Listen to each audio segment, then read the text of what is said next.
Well, I am sitting here waiting for my geek. I'm sure she's a lovely lady.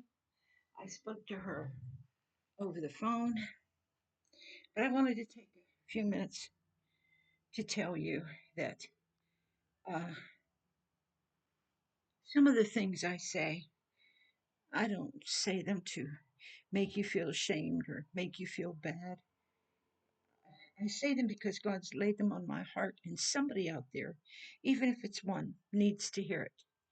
And the rest of you, if you don't feel that way inside, you don't see it that way, just pray for that one that needs to hear it, or pray for that one that's going through it, because nothing in life I have found in all of my years of serving the Lord, nothing happens without prayer. How many times God would take me in the spirit and just pull me into a deliverance prayer, and the power of God would just come, and I would just be moaning and groaning and everything else, and I would feel this powerful breakthrough. And then whatever was to come would come, and it would be taken care of. I didn't have to be a reactionary and react right there. I didn't have to go through anything, because God came. When you stay close to God, this is how he has been with me. But it's some of my gifts.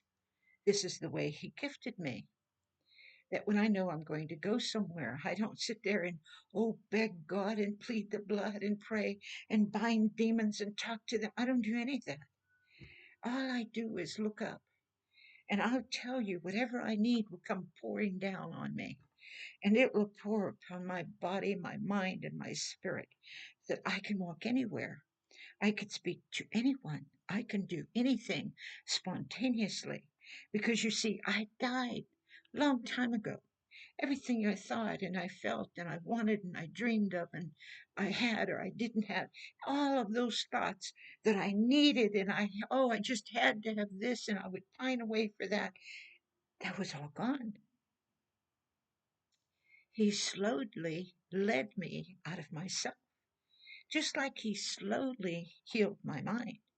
And he led me out of my mind like a maze. He would say, Marion, this is not the way to go. Go this way. And I would turn that way.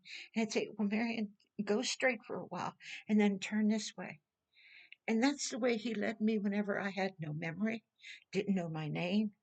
That's the way he led me when I got diseases that took my mental capacities and everything. And I would hear him speak, and he'd say, Marion. But that was the familiar voice. And I'd say, Marion, you're going here. This is so and so. Don't think anything. Don't concern yourself. I have your hand. I'm with you. So, so many times with the little things that people pay no attention to, like the one time I tell my friends, uh, uh, I can remember going before God, I misplaced my keys. Now, God taught me how not to do that, but I don't drive anymore. But I came into the house and I misplaced my keys. I'm looking for someone, that's why. But anyway, so I went to the Lord about my keys, and he showed me the refrigerator. And I said, why is God showing me the refrigerator? And every time I prayed about my keys, he showed me the refrigerator. And me and my friends laugh today about such a silly thing, but it was so true. So before I even thought, well, perhaps they're in the refrigerator, before I thought that, uh, just one day after a couple of days of not listening to him, that they're in the refrigerator, because I'm asking him, show me, and he did show me. So I opened up the door, and there they were in the refrigerator. Apparently, when I was putting my groceries away, I couldn't hold them and hold on to the groceries, so I laid them on the shelf. And another time, they were in the truck, And this is years later after the refrigerator deal, and I forgot all about it. And I said, Lord, show me where my keys are. And he kept showing me the truck. He showed me this truck seat. And I'm thinking, hey, I just came out of the truck. I know they're not in the truck. Why do I keep seeing everywhere I go? I see the truck. I see the seats of the truck. I see the truck. So I went through that for 3 days before it dawned on me, why don't I just go to the truck? And I opened up the truck, and there they were. God does so many beautiful and wonderful miracles, but he uses these wee small ones so that we can learn to trust in him, so that we can learn, don't go this way, go this way. Don't do this, do this. This isn't me, this is me. If you can't hear that, you can't hear him. How do you sit and choose when you only have maybe 50 cents and you need $1 worth of something? And you sit there and you wonder, how are you going to pay for that? But he'll show you the bargain. He will. I promise you, he will. He says, acknowledge him in all of your ways, and he will bring it to pass. Well, there are people who really have God where he shows them everything, talks to them about everything, and they'll come up and they'll say, well, look how smart I was. I saw that coming and I did this and I did that. And they won't acknowledge him. All they have inside their heart and mind is the flesh. So when you say die to self, they don't understand that. Also, the Word of God teaches that the spiritual things are foolishness to the fleshly man. And so he thinks you're really got a problem. He thinks something's wrong with you because you trust in God for everything. But he doesn't know. He needs God to walk across that street.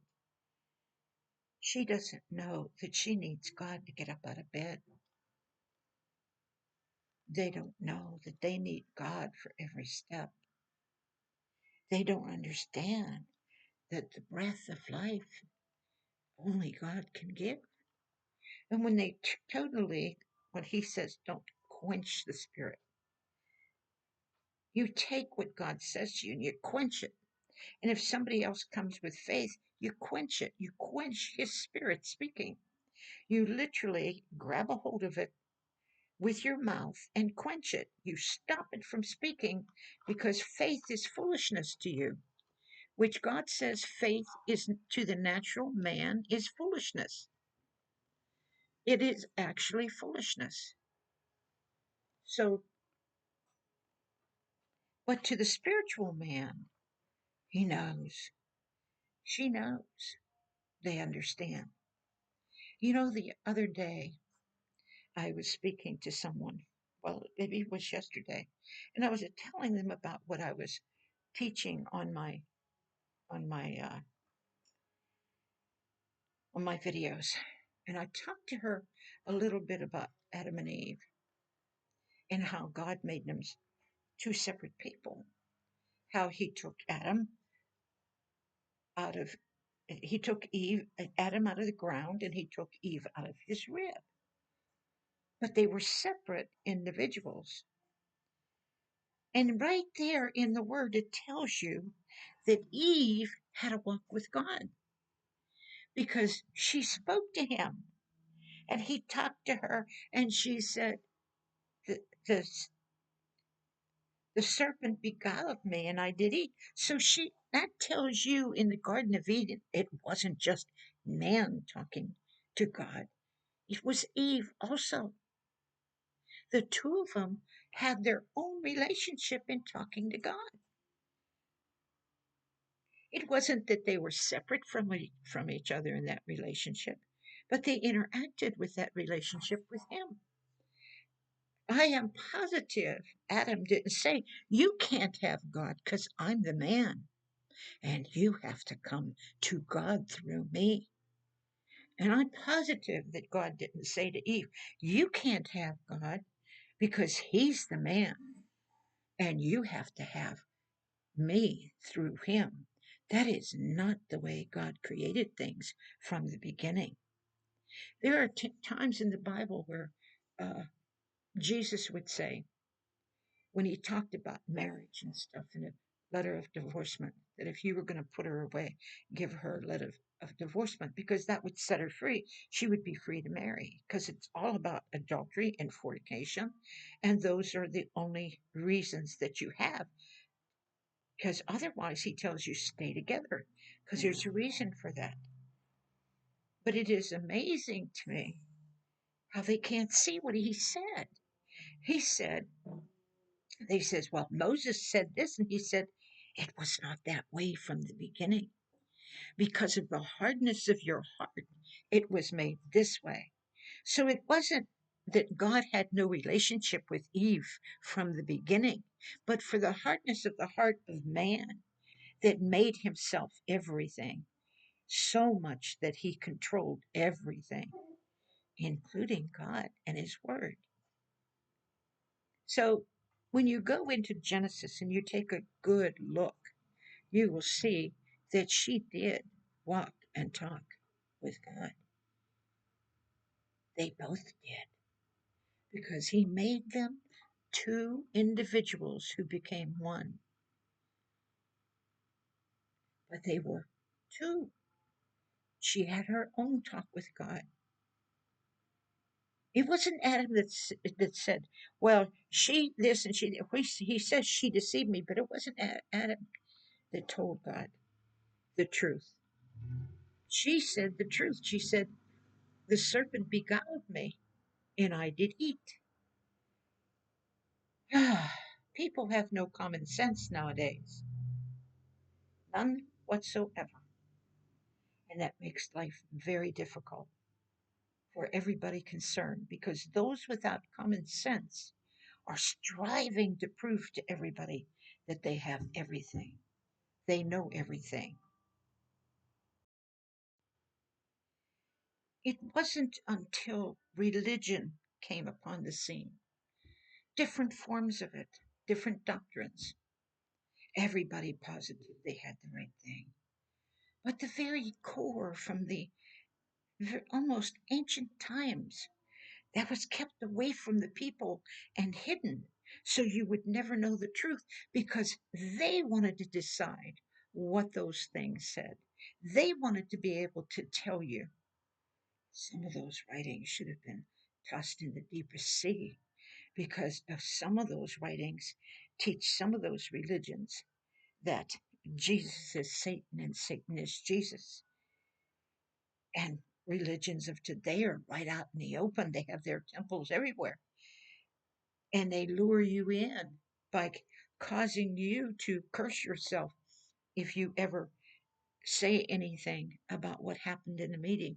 That right there, the first time, should tell you that Jesus said, don't swear, but you swear in a secret meeting. Jesus is out in the open. He said, I've preached many times in your temple, and none of you tried to touch me or do anything to me. He was out in the open. He didn't hide. He didn't go in a corner and hide. He spoke about God out in the open. So if that person who has a religion that as they go further on into it and they do secretly worse things, it's like blackmailing you. Now you're a part of this just as much as we are. And now they got a grip of your whole life. And you gave it to them willingly because God says he sends you strong delusion so you would believe a lie because you did not love the truth. It isn't the devil that deceived you. It was God that sent strong delusion. And oh my goodness. I mean, the devil does work overtime. But I'll tell you, God operates the way I'm telling you. Like I said, you feel good when somebody prays and you get a band aid, but the core of your heart needs a total operation and you won't go and get it. because of this doctrine and that doctrine, because you heard this one say this and that, until you get so confused you don't know which way to go. Because the center of the truth is Jesus Christ. Nobody else. Just only Jesus.